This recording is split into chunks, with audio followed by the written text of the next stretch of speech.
Y&R Spoilers reveal secrets about Dumas' true background are slowly coming to light.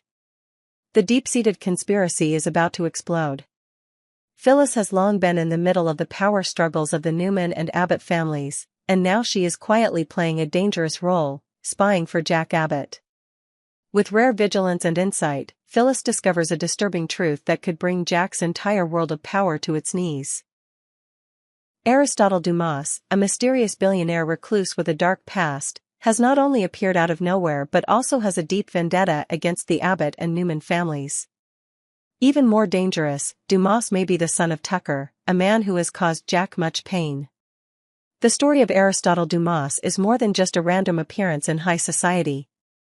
He is the symbol of a ruthless revenge plan to destroy Victor Newman, whom he considers his #1 enemy, and, through it, to weaken the entire Newman family. But Aristotle doesn't stop at Victor. The Abbott clan is also in his sights. His invitation to a mysterious dinner party on June 13, 2025 at a French chateau, an exclusive event for Genoa's elite, is the first step in his cunning plan. Jack Abbott and Diane Jenkins Abbott are invited, along with Nick Newman, but remarkably, Adam Newman, Victor's prominent son, is completely excluded from the guest list. This fact alone is enough to make Billy suspect that the entire party is an elaborate trap. However, Billy, consumed by the ghosts of his past and his hatred of Victor Newman, is too blind to recognize these warning signs. His hatred has made him unwise, recklessly taking risks without knowing that he is on the brink of betrayal. More alarmingly, since March, Billy has received secret calls from Aristotle Dumas himself, silent but scheming and hidden communications, making the betrayal deeper and more dangerous than ever. In the dark, he even hides this from Sally, the woman who has always been by his side through many crazy plots and schemes, causing their relationship to face great storms. Billy, obsessed with the desire to defeat Victor and assert his position, is unwittingly playing the role of a pawn in a grand game masterminded by Aristotle Dumas. Dumas' plans are not only personal revenge, but also the overthrow of the entire power of both the Newman and Abbott families, thereby recreating a new empire under his control. This war is no longer a personal story, but a fierce clash between the underground forces in Genoa, with a series of hidden secrets, dark conspiracies, and decisions that can change the fate of everyone. Meanwhile, Jack Abbott receives information from Phyllis with a worried and serious face. He begins to understand that Aristotle Dumas is not only a mysterious billionaire but also an extremely dangerous enemy, with revenge and the intention to destroy what the Newman and Abbott families have worked so hard to build. The appearance of Dumas not only directly threatens the stability and power of Victor, but also puts Jack and his family in danger, as they can become the next target in a series of relentless attacks. The atmosphere in Genoa begins to become suffocatingly tense, as the dark people manipulate the chess pieces, making the power play more and more complicated and dangerous. Can Jack team up with Phyllis to stop Aristotle Dumas' plot? Will Billy wake up to the warning signs, or will he continue to sink deeper into the mire of hatred and betrayal? Will Adam Newman, excluded from the plan, stay out of the game, or will he take his own secret steps to protect his family?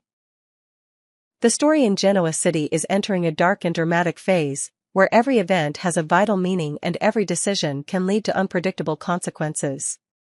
The power battle between the Newman, Abbott families and the new force named Aristotle Dumas has begun, promising fierce battles of wits, spectacular intrigue and unpredictable shocks in the coming time.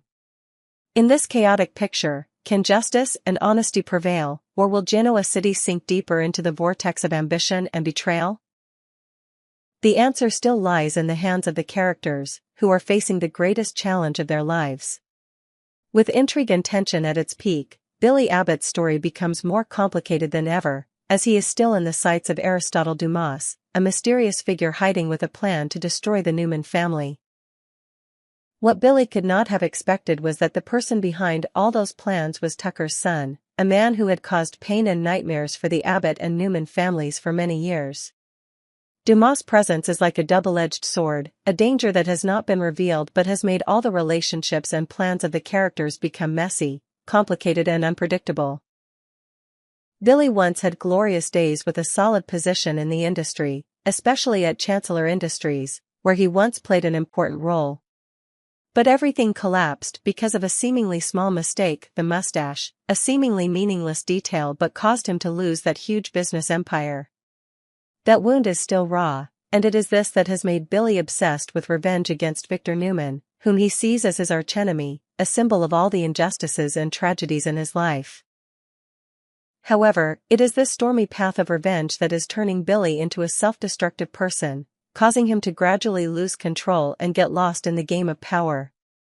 Sally, Billy's life partner and business partner, is on the brink of deep disappointment. She is not asking for forgiveness or a place in his heart, she is just asking Billy to give priority to their common project, a project that both of them have poured so much blood, sweat, and tears into. It is not just a business project, but a dream, a future that Sally has given up so much to pursue. However, Billy, blinded by hatred, has let his hatred of Victor overshadow everything else, including the love, support, and the career they built together. Every latest confrontation between Billy and Sally is a tragic drama that the audience cannot help but feel sorry for when witnessing. In Sally's eyes is disappointment, deep pain when the person she trusted the most is making their common project secondary, just in exchange for revenge plans that could destroy everything. She is the woman who always stands behind Billy, always accompanies him through difficult times, ready to sacrifice everything for the common future. But now, she has to witness him consider the development of the company as something that can be put aside every time Victor Newman appears, as if it is just a temporary toy, not worth prioritizing. Billy's life now seems to be standing on the brink between prosperity and collapse. The price of nurturing hatred not only makes him lose the woman he loves but also makes the business they have worked so hard to build more and more shaky. The cards in the power game are increasingly mixed, as Aristotle Dumas, Tucker's son, remains hidden, waiting for the right moment to strike. The secret calls Billy has received from Dumas since March are not just harmless exchanges, but invisible strings that pull him into a complex, dangerous web of intrigue. Beyond the flashy lights and opulence of Genoa City, an invisible battle is taking place between power, loyalty, and betrayal. Billy can feel the dangerous vibrations in the air, but hatred has made him stubborn and unable to see the path ahead. Meanwhile, Sally stands by his side, both steadfast and hurt, trying to hold on to what is left of the love and future they once cherished. Will Billy realize his mistakes in time and return to reality, or will he continue to let hatred lead him, burying everything he once held dear? The answer lies in the next steps, in the decisions that could completely change the fate of both. And deep down, Aristotle Dumas is still quietly sowing the seeds of a revolution of power, ready to shake Genoa City once again, leaving indelible marks on the history of the city and the lives of each person standing in the midst of those events. Amid the high-stakes world of Genoa City's business elite, the fragile balance at Abbott Communications is teetering dangerously close to collapse. At the center of this turmoil is Billy Abbott, whose reckless decisions are unraveling everything that he and Sally Spectra have painstakingly built together.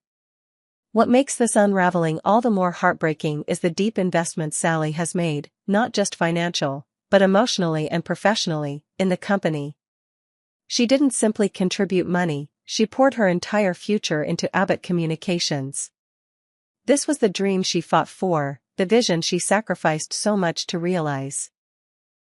Remember the bitter battle when Sally convinced Billy to fire Phyllis Summers? That decision was anything but easy. Sally had to make tough choices, burning bridges, and prioritizing the company's stability above all else. She embraced the heavy responsibility of leadership and stood firm even when it meant alienating powerful allies and risking personal relationships. Every step she took was for the sake of their shared future, their company's success, and the promise of a new legacy beyond the shadows of the Newmans and Abbotts. Yet now, in an astonishing twist of priorities, Billy is ready to throw all of that away. Hearing about a mysterious billionaire's invitation to a lavish party in France, one cloaked in whispers and intrigue, Billy's mind fixes on a single goal: to knock Victor Newman off his pedestal. This obsession blinds him to the monumental risk involved, to the delicate timing of Abbott Communications' critical product launch. He is willing to leave the company hanging, to desert the project Sally has sacrificed everything for, all in pursuit of a vendetta that threatens to destroy what they have so carefully built. The most infuriating part of this story is how blatantly Billy dismisses Sally's justified concerns.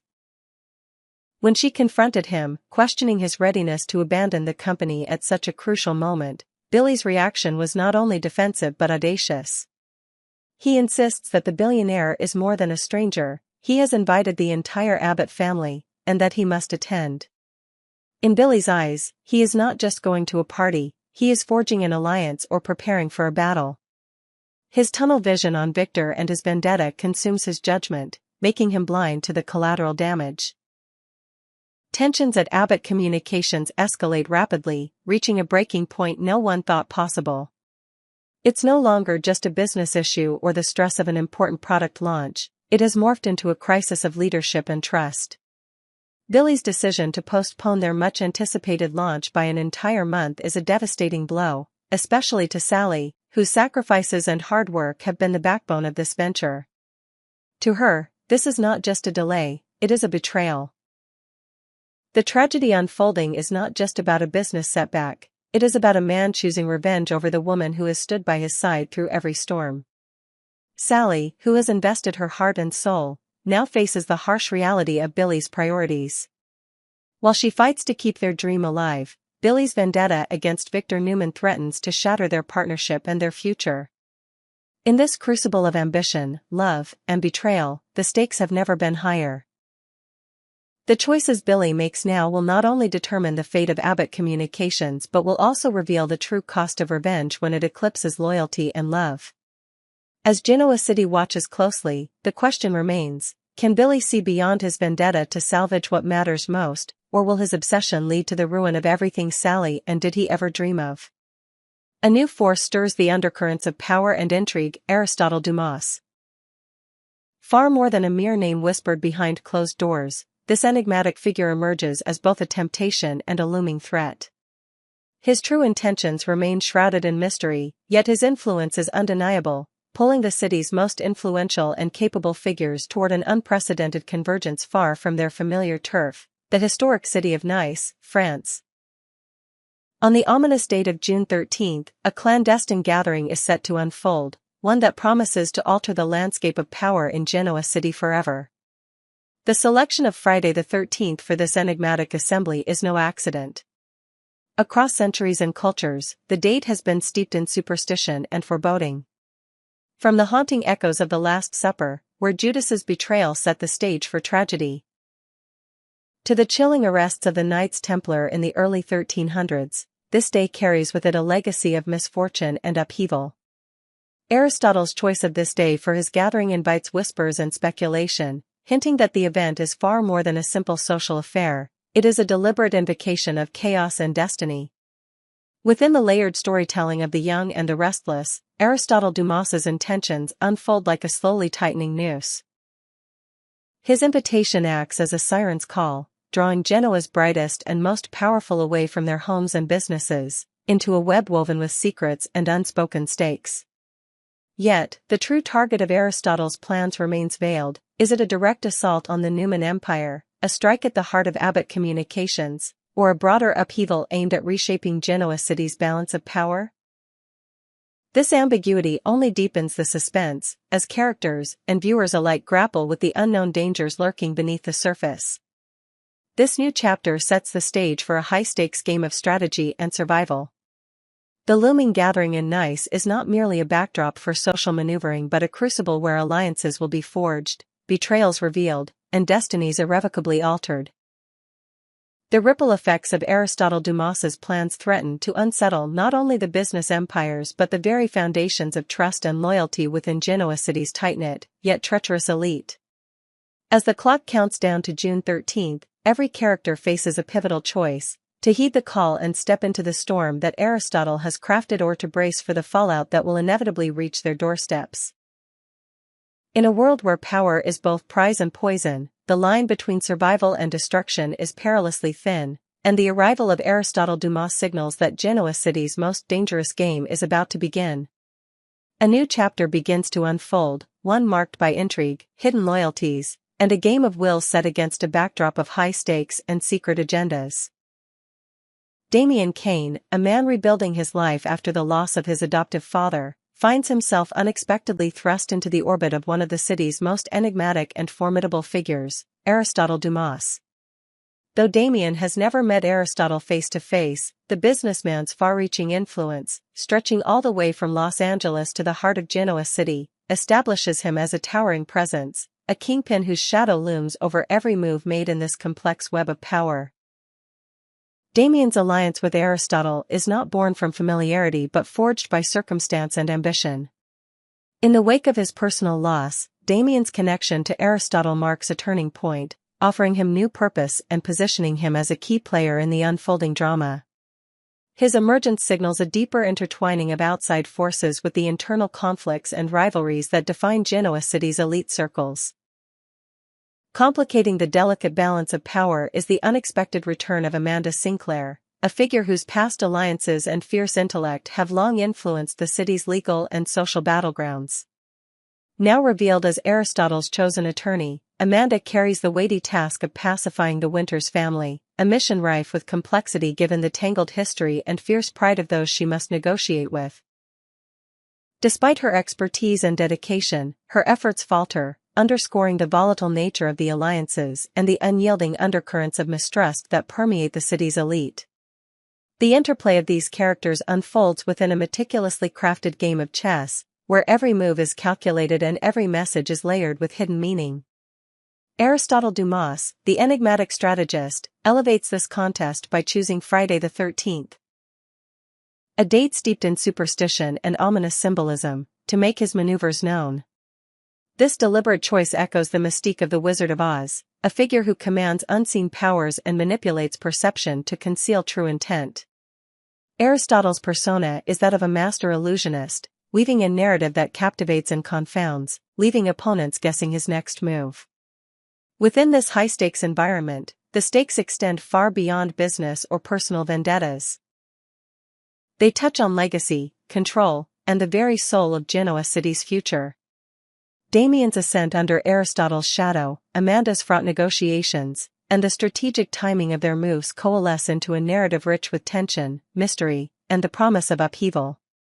As the players advance their pieces on this grand stage, the question remains, who will unravel the layers first, and who will emerge victorious in this enigmatic dance of power? The unfolding saga is a testament to the intricate storytelling that defines The Young and the Restless, where alliances are fragile, motives are murky, and every character must navigate a labyrinth of secrets and deceptions to claim their place in the city's ever-shifting hierarchy. With Aristotle Dumas orchestrating from the shadows and key players like Damian Kane and Amanda Sinclair stepping into the light, the future of Genoa City hangs delicately in the balance, promising twists and revelations that will captivate audiences and redefine loyalties in the episodes to come.